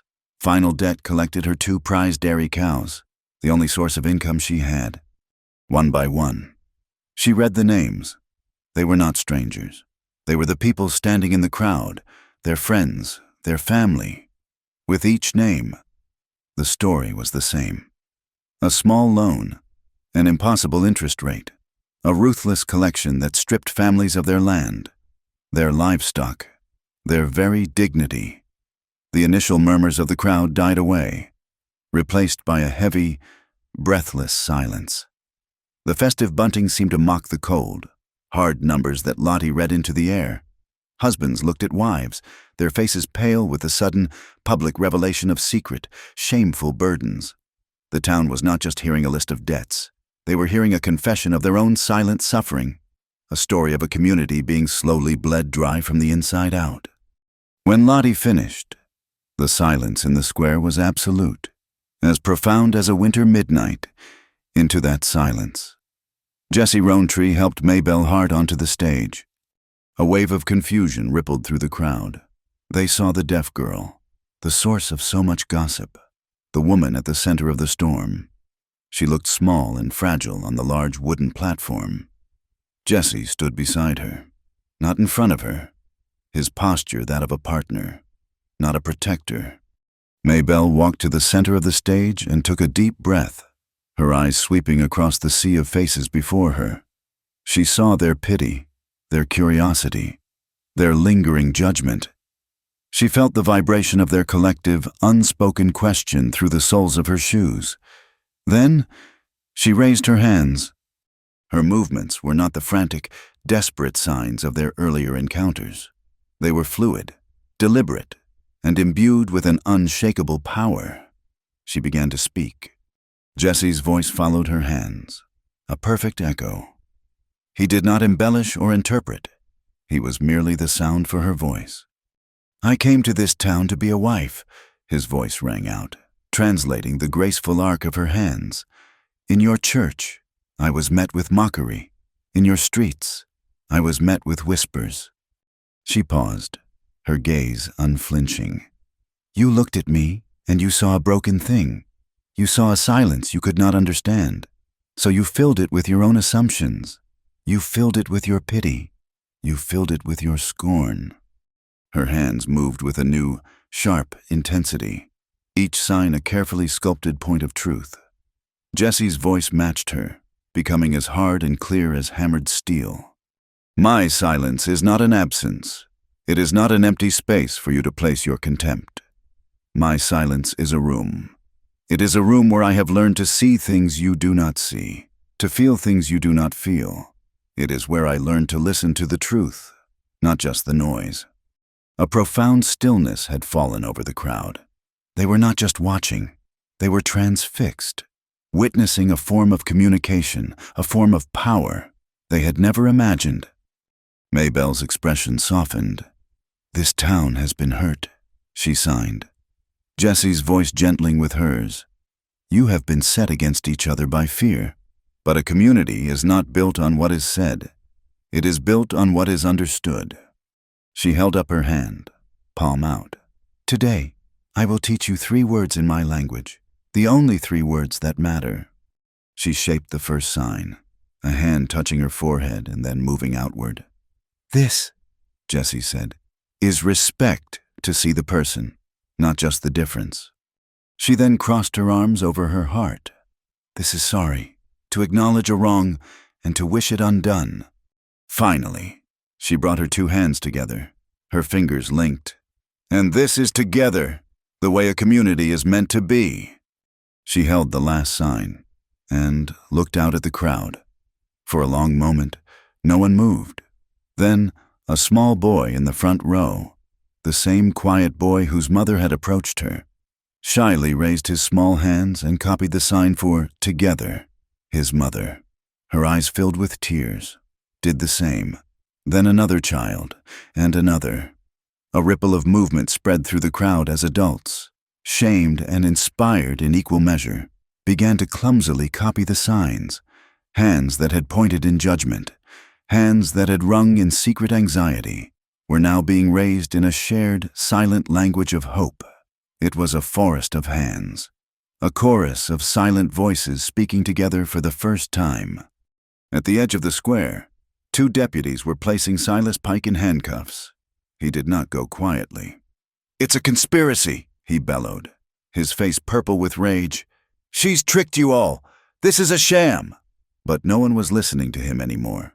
His noise was meaningless in the face of their newfound, silent understanding. Nearby, Caleb Merritt stood alone, a ghost at the celebration. He looked at Maybelle, at the woman he had so cruelly cast aside, now standing as the moral center of the town. He took a hesitant step forward, his voice a pathetic mumble. Maybelle, I'm sorry. She looked at him, her expression clear and calm. There was no anger, no hatred. There was only a quiet finality.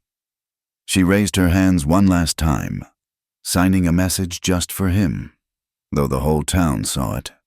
I release it, but I do not forget. It was an act of profound grace, a release not for his sake, but for her own.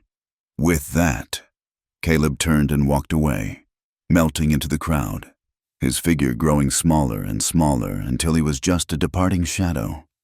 A rancher from the crowd shouted, "What about the water pike may be gone, but the spring is still on Roantree's land?" Before Jesse could answer, Lottie Vale's voice rang out. I propose we establish a Sagebrush Ferry Community Water Fund to be managed by a board of our own choosing, with Jesse and Maybelle Roantree as its first administrators, to ensure that the water is shared fairly and transparently, for the good of all. A roar of approval went up. The mayor, seeing his moment, called for a vote. It was a thunderous, unanimous aye. The crowd began to cheer, not just with their voices, but by stamping their feet on the hard-packed earth. The entire square became a drum, a deep, resonant, celebratory beat that traveled up through the grandstand. Maybelle closed her eyes, a radiant smile on her face. She couldn't hear their applause, but she could feel it in her very bones. As the sun began to dip toward the horizon, casting a long, golden light across the transformed town, Jesse turned to Maybelle. From his pocket, he took a small, simple silver ring. It was not ornate, but etched into its surface was the delicate, graceful image of a weeping willow, its branches flowing around the band. He took her hand.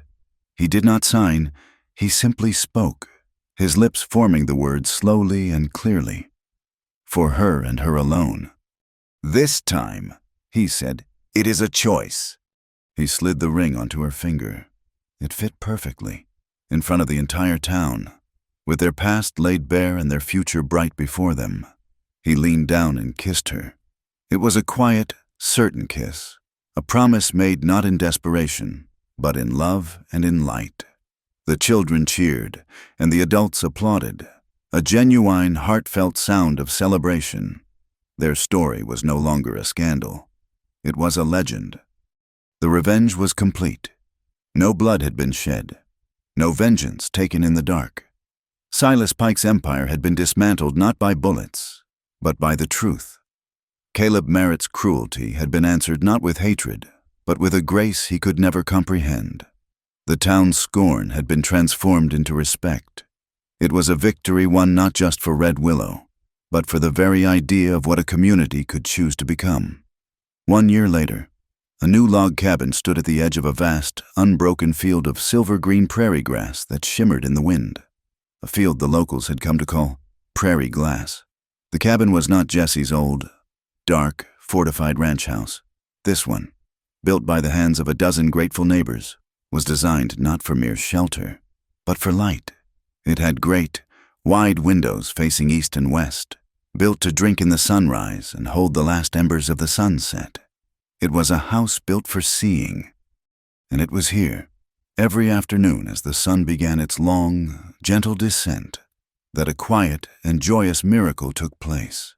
The main room, its furniture pushed back against the walls, became a schoolhouse. But it was a school unlike any other. There were no slates, no chalk, no droning recitations. The students were a motley collection of children from all across the valley, shy farm boys, boisterous ranchers' daughters, and the quiet, watchful children who, for one reason or another, had always lived at the edges of the noisy, bustling world. Their teacher was Maybelle Roantree. They had given her a name, a title whispered with a mixture of reverence and affection. They called her the Wind's Teacher. For she did not teach them to speak. She taught them to listen. She taught them to listen with their eyes, to read the stories that were told in the subtle shift of a person's weight, the tightening of a jaw, the sudden light in a pair of eyes. She taught them to listen with their skin, to close their eyes and feel the thrum of a galloping horse through the floorboards long before it could be heard, to feel the deep, resonant vibration of an approaching thunderstorm in the very air itself. She taught them that a voice was not just a sound that came from the throat, but a force that came from the heart, and it could be expressed in 1,000 different ways. Her classroom was a place of silent, beautiful noise, the shuffle of stockinged feet on the smooth pine floor, the soft whisper of denim and cotton as the children moved, the almost inaudible tap of a small hand on a shoulder to get another's attention. These were the sounds of a new language being born, a language of gesture and grace, of shared and profound understanding. And every afternoon, Jesse would sit in a chair in the corner, ostensibly mending a piece of tack or oiling a saddle. But his real work was watching. He watched the way Maybelle moved among the children, a figure of serene and patient authority. He watched the moment a withdrawn, silent boy, who had never spoken a word in his life, finally looked a classmate in the eye and, with a shy, triumphant movement of his hands, signed his own name for the first time. In the evenings, after the last child had been picked up by their parents, Jesse would sit by the fire and open a thick, leather-bound journal. The pages were filled with his strong, Plain script. He was not writing about cattle tallies or feed prices. He was writing the stories of the children. He was recording the breakthroughs, the small, silent victories that took place in his home every day. On the first page, in careful letters, he had given the journal its title, Voices Without Vocal Cords. The true flowering of Maybelle's work was put on display at that year's Harvest Festival. The celebration was held in the open pasture at Red Willow, a gesture of gratitude and community from Jesse and Maybelle to the town that had finally, truly become their home. The bitterness and division of the previous year were a distant memory, replaced by a spirit of genuine cooperation and shared prosperity. As the sun began to set, the townsfolk gathered before a small wooden platform. The children from Maybelle's class, ranging in age from 5 to 15, filed onto the stage. They held no instruments. Their orchestra was themselves. At a signal from Maybelle, who stood before them like a conductor, the performance began. It was a ballet of silence, a story of the seasons told entirely through movement and gesture. They used long, flowing scarves of different colors, green for spring, yellow for summer, brilliant red and orange for the fall, and stark white for winter to create a tapestry of captured wind. Their hands sculpted the shape of planting seeds, of the sun rising, of the long, slow work of the harvest. Their feet stamped out the rhythm of a summer rainstorm, and their eyes conveyed the joy of the first sprout, the worry of a long drought, the relief of a full silo. It was a symphony of hands, a story that every person in the audience, regardless of their language or their literacy, could understand perfectly. Maybelle did not make a sound, yet she commanded the stage with an absolute, captivating grace. She was the steady beat, the heart of the performance, her signs guiding the children through the intricate, beautiful narrative. Jesse stood off to the side, his arms crossed over his chest, and watched his wife.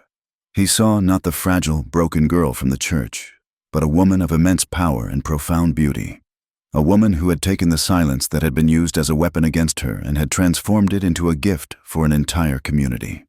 His eyes glistened with an unshed moisture, a pride so deep it was an ache in his chest.